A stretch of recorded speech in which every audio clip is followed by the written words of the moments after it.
Halo teman-teman, saat ini saya ada di daerah Donggala. Daerah apa Danu ini? Desa Watu Sampuk.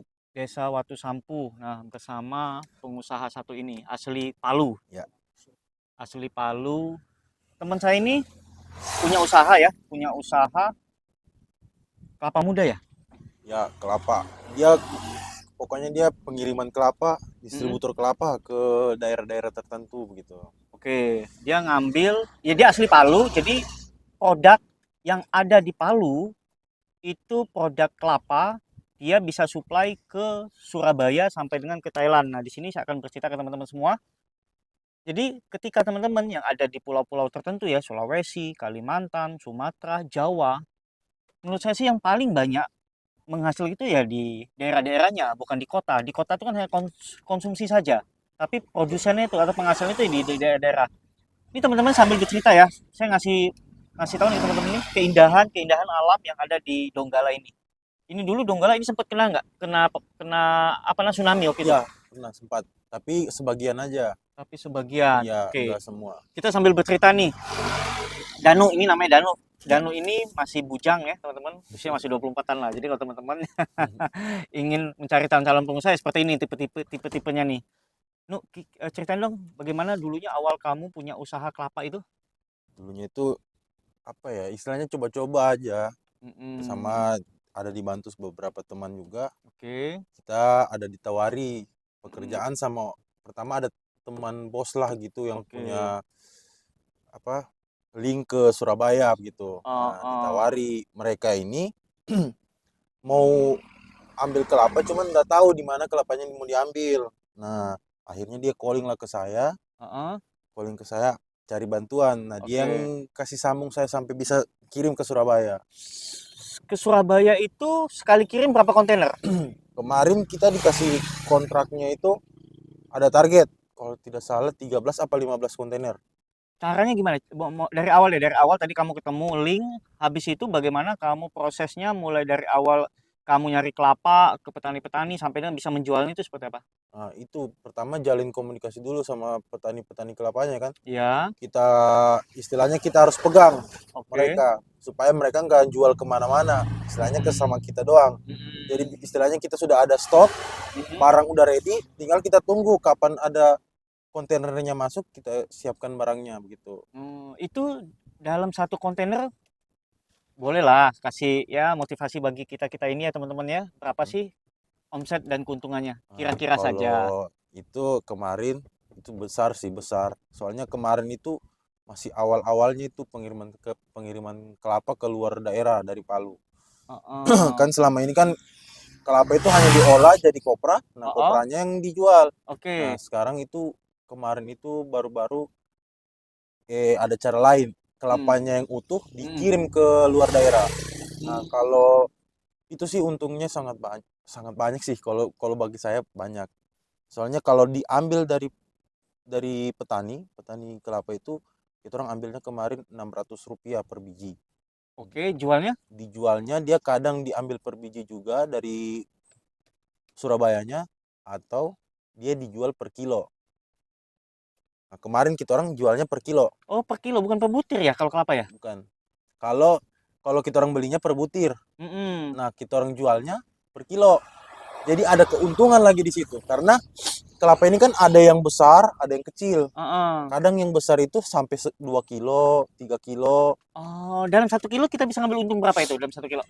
Saya jual dibeli kelapa saya itu 2.500 Apa kiloan itu 2.500? per kilo. Jualnya Nah, maksudnya beli kelapanya enam ratus 600 rupiah per butir.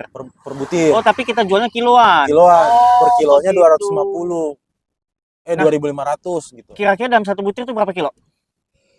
Tergantung paling rata-ratanya itu satu satu kilo setengah lah rata-ratanya. Itu dengan isi.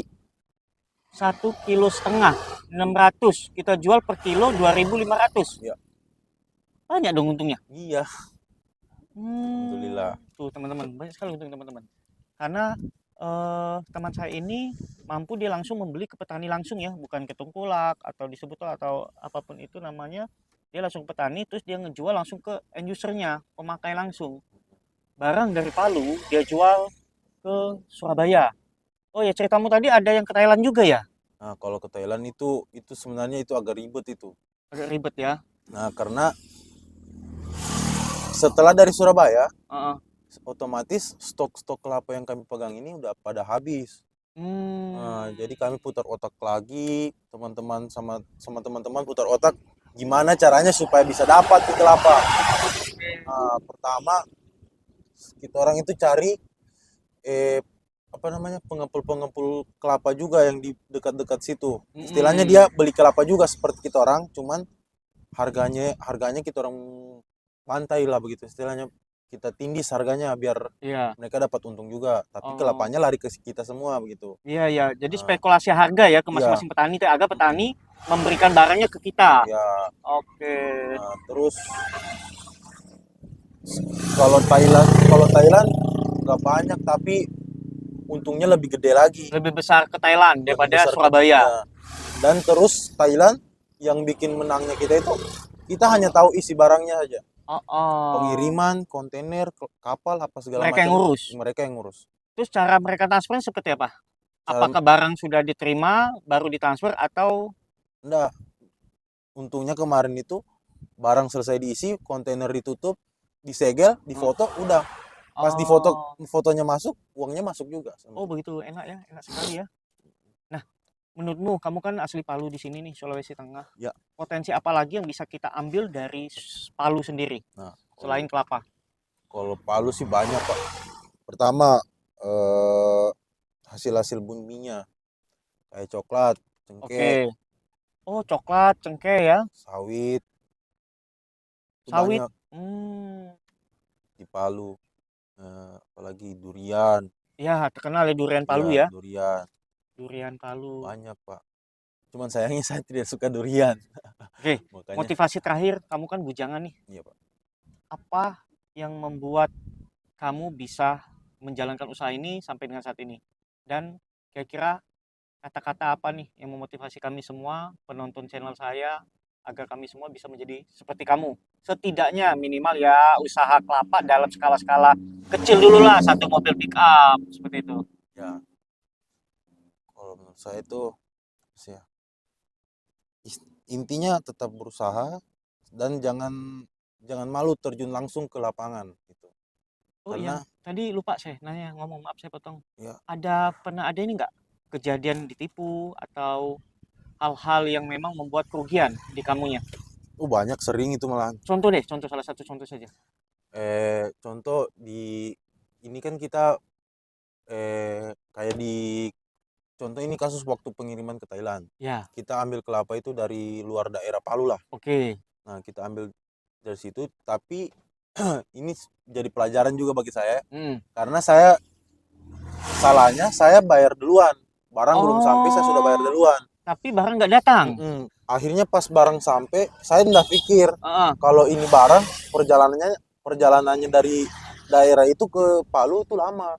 Jadi sampai di Palu itu barang semua sudah pada busuk, udah nggak bisa dikirim. Oh, begitu. Tapi Nah, barang tetap dikirim ya. Tapi mm-mm, barang dalam keadaan kondisinya kurang udah, baik atau busuk, tidak mm-mm. layak dijual. Akhirnya, nah itu lagi tadi, makanya ini inspirasi supaya jangan pernah putus asa lah. Mm-mm. Ah, Gagal, coba lagi. gagal coba lagi. Pas itu busuk, saya putar otak lagi, Ah, saya keringkan itu jadi kopra. jadi kopra, tempurungnya saya jadikan arang Wah, luar gitu. biasa teman-teman semua.